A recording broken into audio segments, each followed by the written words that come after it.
Hello and welcome. Kamusta kayo natin ito mga collective, mga kapatid kong star viewers? I miss you guys. So, ang reading natin ngayon is something about in 2 weeks. Ano tong darating sa inyo? No? So, this is collective, timeless. So, whenever you watch this reading, this is meant to find you. Alright, Spirit getting just 2 weeks from now. Ano ang matatanggap? What is all about in 2 weeks from now? Anong ganap in 2 weeks from now? Ano ito matatanggap? Okay. Someone, okay, you could be getting a sign. It could be about your ex-lover, ang taong iniwan ka, or ginost ka, or, yeah, someone is thinking about you. Especially about this, I'm sorry ha, pabalik-balik na lang somebody na, siguro wala kayo communication ng taong ito, ano. So, in 2 weeks from now, this person might, siguro magpaparamdam sa inyo or somehow masisense mo siya energetically.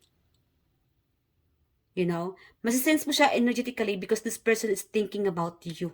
Especially in 2 weeks from now, you will be heavily receiving this energy kung wala kayong communication.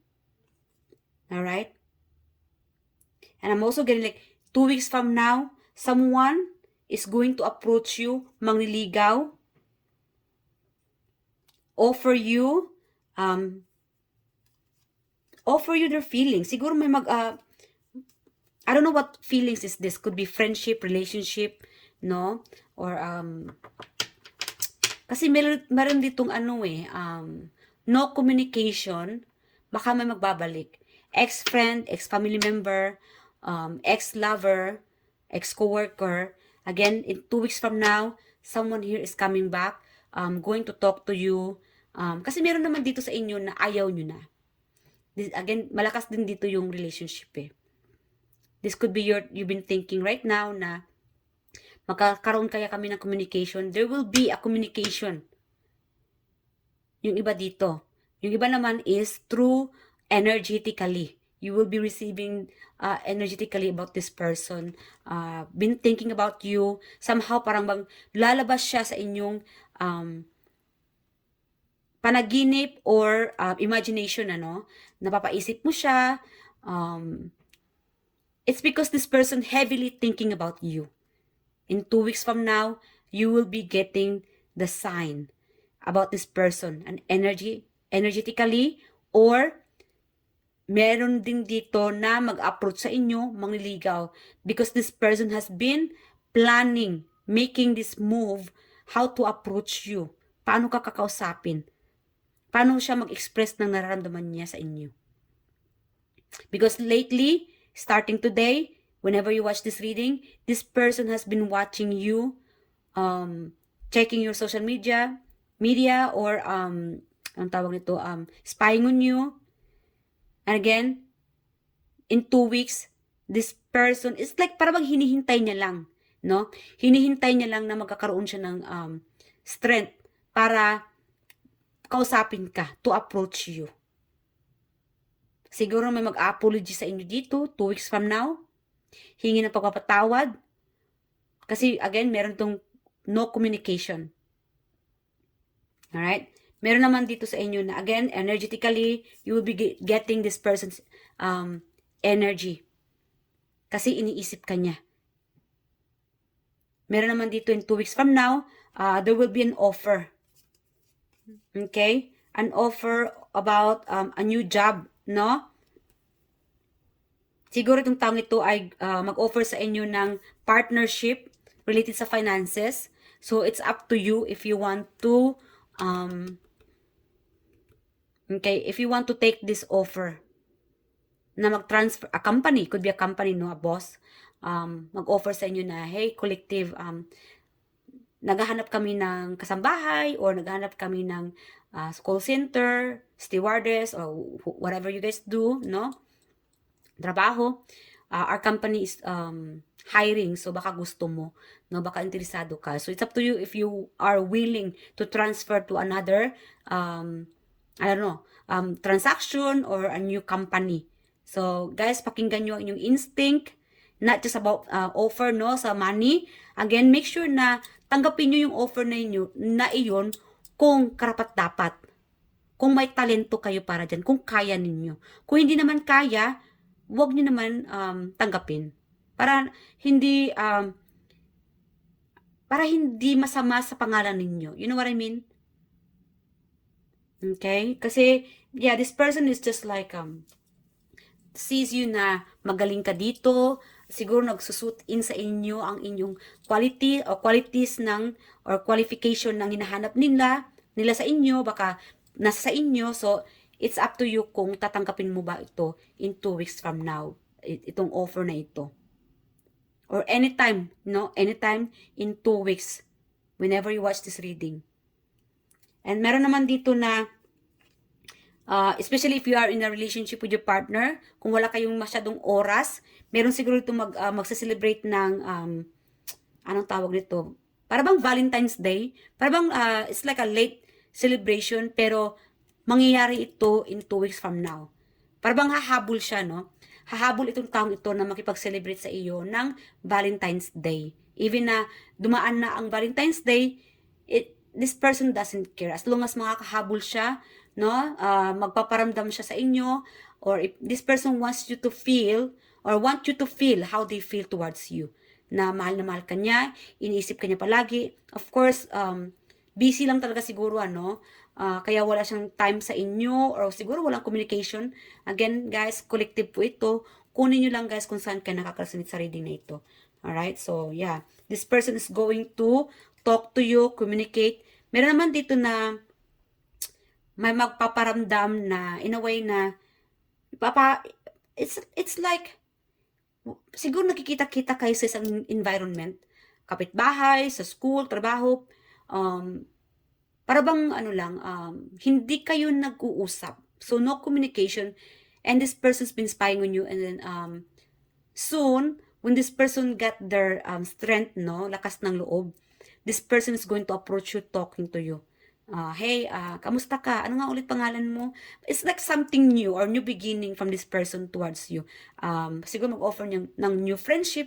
And again, it's up to you, no? If you want to communicate with this person. Kasi, collective po ito. Kunin nyo lang, guys, kung saan ka nakaresonate, no? Yeah. Okay, so, these are, ito yung mga ganap, no? In 2 weeks para sa inyo. An offer of new job. Meron naman ito mag-offer na siguro pauwiin ka. That would be a good news. Kung ikaw itong gusto nang makauwi, meron itong mapapauwi na or malapit nang uuwi. So, congratulations dahil malapit ka nang makakauwi in 2 weeks.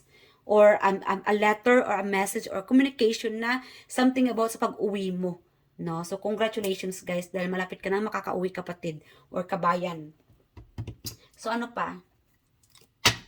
Alright, Spirit Guides, ano pang darating in 2 weeks from now? 2 weeks from now. Okay, the Tower changes. Okay. Yeah, baka meron ditong ano, changes sa bahay, ano? Ewan ko ba, somehow magugulo, mag-aaway. Okay. So, let's find out about these changes. The Tower. Spirit Guides, what is this? Kasi meron dito sa pamilya eh. No? Baka may mag-aaway dito bigla. Okay, I'm getting like a third party. Baka may makukonfront kayo ng partner ninyo. Or vice versa. Baka kayo itong iko-confront ang partner ninyo about the third party. Whatever third party, another person. Or something about na the reason kaya kayo mag-aaway. No? Or confrontation. And in 2 weeks from now, there will be a confrontation to happen between you and your partner about this third party. Sorry. So, whatever confrontation it is, face it. Harapin ninyo. Iwasan po natin mga kapatid na magkaroon ng galit agad-agad, no? So, pakinggan muna, give and take. Again, sa karelasyon, advice for you here, para iwas itong anong tawag dito, pagkakahiwalayan ng karelasyon ninyo, ano? Whenever you face any challenges when it comes to this friendship, relationship, family member, or coworkers, give and take. Pakinggan nyo muna bago kayo mag-react. Huwag tayo agad, basta-basta magagalit. No?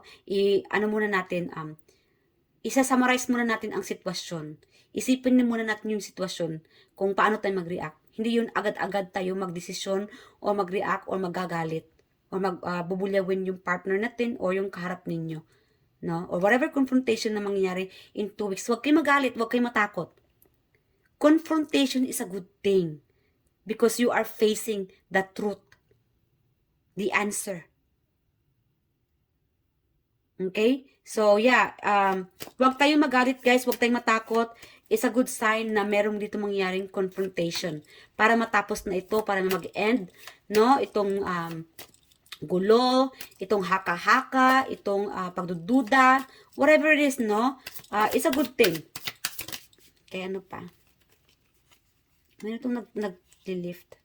So, especially sa finances ninyo, ano, there could be sudden changes when it comes to your finances in 2 weeks from now.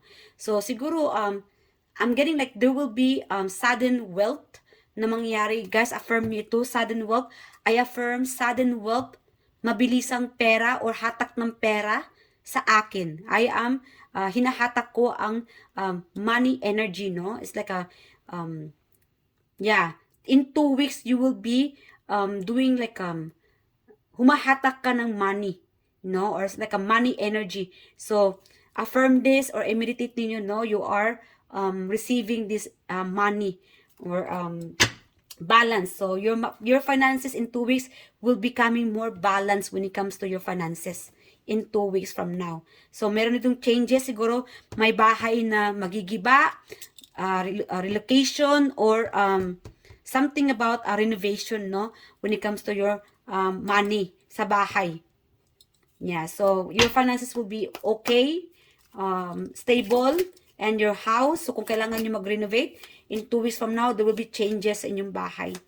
And in 2 weeks from now, there will be like mangliligaw, admirer. It's like breaking off the silence. This person is going to break off the silence and going to approach you in 2 weeks.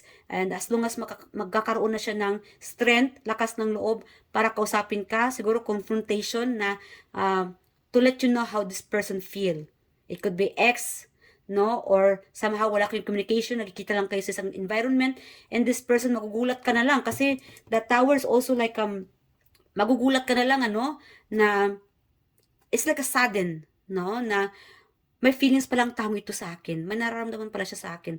It's something like that. O siguro, magugulat ka na lang, itong tao ito mag-confront sa inyo na naiinis siya. It's like anything. Whatever this person feel, this person is going to tell you how they feel about you, about this connection. So, it's a good thing, no, na this person will show you their affection or to let you know how they feel. So, wag tayo basta-bastang magagalit or mag-overreact. Think twice before you react. Okay, mga kapatid? So, ano pa? Anong dapat niyo malaman in 2 weeks from now? Anong dapat malaman natin mga collective spirit angels? See, good luck. Money is on your way. Sudden changes, sudden wealth in 2 weeks. Pera. Pera, mukhang pera. Anyway, it's okay, ano. Lahat naman tayo ay gusto natin ng sagana sa buhay. So, yeah, you are pulling. You are a money magnet. So, affirm nyo yan, I am a money magnet. So, I am well balanced. My finances are growing. My finances are expanding. No? I am pulling the wealth. Wealth is on my way. I am wealthy. I am I deserve the wealth, this kind of wealth. So, good luck, guys, and you deserve this, no? Meron ditong mapapabili ng bagong bahay. And again, mag-ingat-ingat sa mga disaster, ha? Mapapabili ka talaga ng bahay kung ang bahay ninyo ay masunog. Or something about disaster, siguro ipo-ipo. Guys, mag-ingat-ingat, lalong-lalo na't kung make sure 2 weeks from now or whenever you watch this reading, be alert sa mga weather forecast. Okay? Sa mga, sabihin natin mga bagyo, kailangan talaga na nakatago ang inyong mga gamit ninyo. Or naka-ano na siya, naka-safety na. Para if ever na kailangan ng relocation, hindi masira o hindi mawala yung gamit na iyon. It could be pictures, jewelry, whatever it is na it's really there to you. No? Yeah. Or it's like your treasure. So, kailangan itago nyo yung mga treasure ninyo, i-safety nyo na para kung anong disaster ang darating ay hindi tumawala o masunog or madalas mga landslide or ipo-ipo. So, ingat-ingat. And, yes, good luck guys. And, so, yeah, there will be like a new house, new renovation. Ano pa? Ano pa? Spirit guiding just 2 weeks from now. So your ancestors have message for you. So in 2 weeks from now, you will be receiving a message from your ancestors. So look for a signs. No, ano ba yung mensahe ng universe para sa inyo? Yung ancestors. Ancestors, please, what are your message for my collective? So healing. So yes, magpaparamdam sila through dreams. No? Yes, you need to heal. Mag-relax ka, magpagaling ka, kapatid. I'm hearing like magpagaling ka, bunso. This could be your loved ones, no? Again, magpagaling ka, mag-relax ka, ingatan ng iyong katawan, matulog kung kailangan matulog, magpa-doktor kung kailangan magpa-doktor, inumin yung mga gamot na dapat inumin. Okay? Do not drain yourself, no, sa mga toxic, whatever toxic, no? Okay? So, you could be in 2 weeks, you might be feeling emotionally drained or physically drained, tired. So, mag-ingat-ingat, kailangan mapahinga.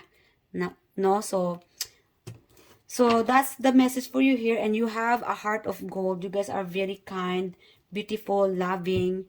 And, yeah, do not let these people to control you. Especially, if there's a new lover, ano? Kung nasaktan kayo noon, so, take this, situation, no?